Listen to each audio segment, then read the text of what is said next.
നമുക്ക് അൻവറിൻ്റെ അടുത്ത തള്ളിനു വേണ്ടി കാത്തിരിക്കാം എന്ന് പറയാനുള്ളൂ.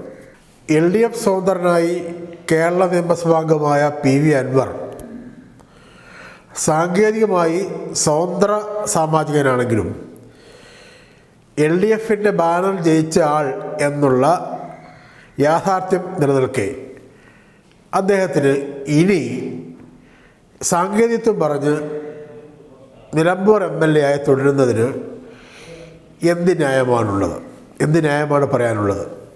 ഈ ചോദ്യത്തിന് പല മാനങ്ങളുണ്ട്. അതായത് PV അൻവർ MLA ആയി തുടരുന്നതിൽ സാങ്കേതികമായി കുഴപ്പമൊന്നുമില്ല എന്നാണ് അദ്ദേഹവും പൊതുവെ ജനപ്രാതിനിധ്യ നിയമത്തിൻ്റെ സാങ്കേതികത്വത്തെക്കുറിച്ച് കൂടുതലായി അറിയുന്നവരും പറയുന്നത്. ലളിതമാണ് കാര്യം. PV അൻവർ CPMൻ്റെ ഔദ്യോഗിക സ്ഥാനാർത്ഥി ആയിരുന്നില്ല 2016 ഇപ്പോൾ ജയിച്ച 2021 അദ്ദേഹം സ്വതന്ത്രനാണ്. സ്വതന്ത്ര MLA-മാർക്ക് ആ സ്വതന്ത്ര പരിവേഷത്തിൻ്റെ രാഷ്ട്രീയവും ഭരണഘടനാപരവുമായ പരിവേഷം കിട്ടും. അതുകൊണ്ട് സ്വതന്ത്ര MLA-ക്ക് ജയിക്കുന്ന സമയത്ത് ഏത് പാർട്ടിയുടെ ഏത് മുന്നണിയുടെ പിന്തുണയാണ് അവർ നേടിയിരുന്നത് എങ്കിൽ പോലും അതിൽ നിന്ന് പിന്നീട് മാറേണ്ടി വന്നാലും ആ നിയമസഭാംഗത്വത്തിന് ആ നിയമസഭയുടെ കാലാവധി കഴിയുന്നവരെ MLA ആയി തുടരാം. പക്ഷേ ഇതിനിടയിൽ വേറെ ഏതെങ്കിലും പാർട്ടിയിലേക്ക് പോവുകയാണെങ്കിൽ സ്വതന്ത്രൻ അല്ലെങ്കിൽ സ്വതന്ത്ര അല്ലാതാവുകയും അവർക്ക് നിയമസഭാംഗത്വത്തിന് അയോഗ്യത വരികയും ചെയ്യും. രാജിവെക്കേണ്ടി വരും, അല്ലെങ്കിൽ സ്പീക്കർ നീക്കും. ഇപ്പോൾ ഇത് പറയാനുള്ള ഏറ്റവും പ്രധാനപ്പെട്ട ലേറ്റസ്റ്റ് ഡെവലപ്മെൻറ്റ്സ് എന്തെന്ന് വെച്ചാൽ, മാസങ്ങൾക്ക് മുമ്പ് PV അൻവർ LDF-ഉമായുള്ള CPM-ഉമായുള്ള ബന്ധം അവസാനിപ്പിച്ചു. DMK അതൊരു ഗ്രൂപ്പ് ഉണ്ടാക്കി.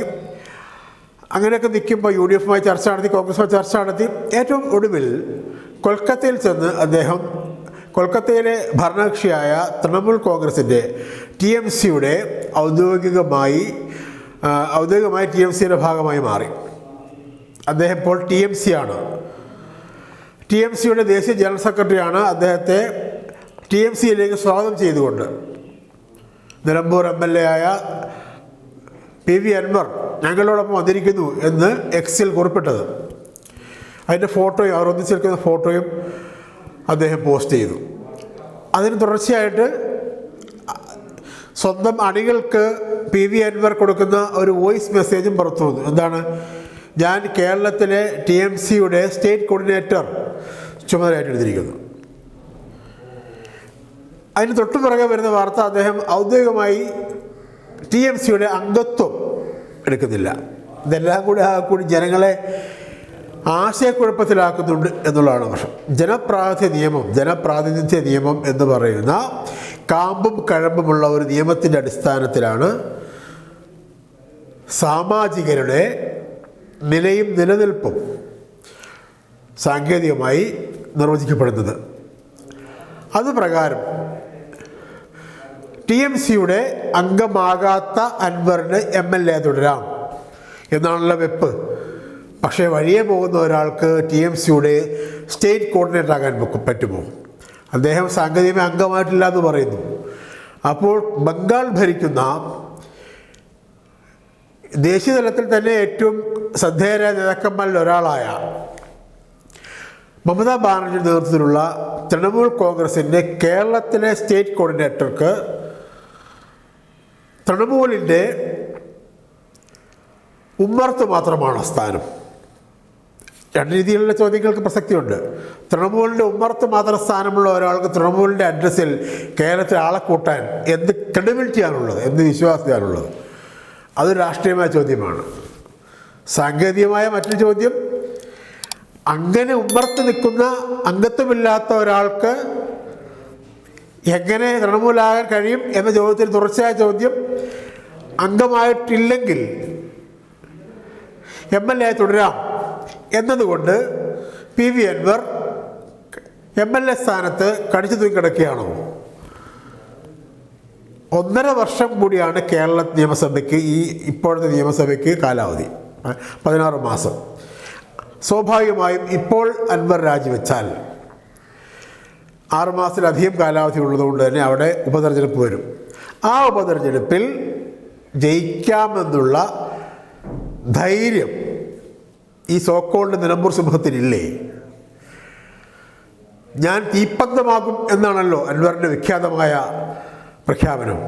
ഈ തീപ്പന്തത്തിന് നിലമ്പൂരിൽ സ്വന്തം നിലയിൽ വോട്ട് സമാഹരിക്കാനും, സ്വന്തം നാടാണല്ലോ, അവിടെ പിണറായിസത്തിനെതിരെ, അങ്ങനെയാണ് ഇൻവേർട്ടർ കോമയിൽ പറയുന്നത്, പിണറായിസത്തിനെതിരെയാണ് അദ്ദേഹത്തിൻ്റെ യുദ്ധം. പിണറായിസത്തിനെതിരെ അദ്ദേഹം ഏതറ്റം വരെ പോകുമെന്നാണ് പറയുന്നത്. അങ്ങനെ ഉണ്ടെങ്കിൽ നിലമ്പൂരിൽ ഈ പിണറായിസത്തിനെതിരെ അദ്ദേഹത്തിന് സ്വതന്ത്രനായി അല്ലെങ്കിൽ TMCയുടെ ബാനൽ മത്സരിച്ചുകൂടെ? പിണറായി അടക്കമുള്ള കേരളത്തിലെ ഇടതുപക്ഷ നേതാക്കന്മാർ ചോരയും വിയർപ്പും ഒഴുക്കി അധ്വാനിച്ച് ജയിപ്പിച്ച അൻവർ നിലമ്പൂർ MLA ആയത്. അധ്വാനിച്ചിട്ടാണ് അൻവറിനെ ജയിപ്പിച്ചത്. ആ അൻവറിന് ധാർമ്മികമായി നിലമ്പൂർ MLA ആയി ഇനിയും തുടരാൻ എന്ത് അർഹതയാണുള്ളത് എന്നുള്ള ചോദ്യത്തിലേക്കാണ് ഈ സാങ്കേതികത്വങ്ങളെല്ലാം ചെന്നു ചേരുന്നത്. TMC അംഗമായോ കോർഡിനേറ്റർക്ക് അംഗത്വം വേണ്ടേ? അദ്ദേഹം UDF പോകുമോ? TMC UDF എടുക്കുമോ? ഇങ്ങനെയുള്ള പല പല ചോദ്യങ്ങളിലെല്ലാം സിംഗിൾ പോയിൻ്റ് മറുപടി എന്ന് പറയുന്നത്, ഉത്തരം എന്ന് പറയുന്നത്, നിലമ്പൂർ MLA ആയി തുടരാനുള്ള ഈ കരണം മറിച്ചിലുകൾക്ക് രാഷ്ട്രീയമായ ധാർമ്മികമായ എന്തെങ്കിലും പറഞ്ഞു നിൽക്കാവുന്ന ന്യായീകരണമുണ്ടോ? ഇല്ല എന്നുള്ളതാണ് കേരളത്തിൻ്റെ മറുപടി. പിണറായി വിജയൻ അടക്കമുള്ള കേരളത്തിലെ CPM ഇടതുപക്ഷ നേതാക്കന്മാർ ഓടി നടന്ന് അധ്വാനിച്ച് ജയിപ്പിച്ച നിലമ്പൂർ MLAക്ക് അവിടെ തുടരാനുള്ള രാഷ്ട്രീയവും ധാർമ്മികവുമായ എന്തർഹതയാണുള്ളത് എന്നുള്ളതാണ് ചോദ്യം. അർഹതയുണ്ടോ എന്നാണ് ചോദ്യം. ഇല്ല എന്നാണ് സാമാന്യമായ രാഷ്ട്രീയം അറിയാവുന്നവർ പോലുമായ കേരളത്തിലെ കുഞ്ഞുങ്ങൾ പോലും, കുട്ടികൾ പോലും പറയുന്നത്.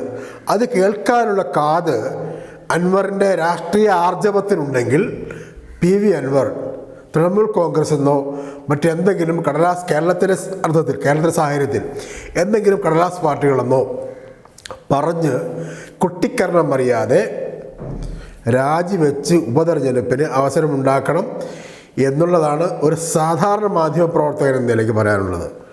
അങ്ങനെയാണ് അൻവർ സ്വന്തം മാറ്റുരച്ച് കാണിക്കേണ്ടത്. പാലക്കാട്, ചേലക്കര, വയനാട് ഉപതെരഞ്ഞെടുപ്പുകളിൽ അൻവർ മലമറിക്കും എന്ന് പറഞ്ഞിരുന്നു. ഒന്നും സംഭവിച്ചില്ല. അൻവറിൻ്റെ സാന്നിധ്യം പോലും ഉണ്ടായിരുന്നില്ല. ഇപ്പോൾ സ്വന്തം സാന്നിധ്യം കേരള രാഷ്ട്രീയത്തിൽ സജീവമാക്കാനുള്ള അൻവറിൻ്റെ പുതിയ ശ്രമങ്ങളുടെ ഭാഗമായാണ് അദ്ദേഹം നിലമ്പൂരിലെ പാവപ്പെട്ട ആദിവാസി മണിയുടെ പേരിൽ DFO ഓഫീസ് ആക്രമിച്ചത്. പോലീസ് കേസെടുത്തു, അറസ്റ്റ് ചെയ്തു, അകത്താക്കി. അദ്ദേഹത്തിൻ്റെ അപ്പുറത്തെ വിചാരം സ്വാതന്ത്ര്യ സമര സേനാനിയെ പോലെ അദ്ദേഹം ഒരു പ്രോജ്വല നായകനായി മാറി എന്നുള്ളതാണ്. അതിന് തുടർച്ചയായുള്ള മാധ്യമ ഹൈപ്പുകളിൽ അദ്ദേഹം പെട്ടുപോയിരിക്കുന്നു. അങ്ങനെയാണ് TMCയിൽ പോയതും ഈ പറഞ്ഞ കഥകളൊക്കെ പറഞ്ഞതും. നമുക്ക് അൻവറിൻ്റെ അടുത്ത തള്ളിനു വേണ്ടി കാത്തിരിക്കാം എന്ന് പറയാനുള്ളൂ. നന്ദി, നമസ്കാരം.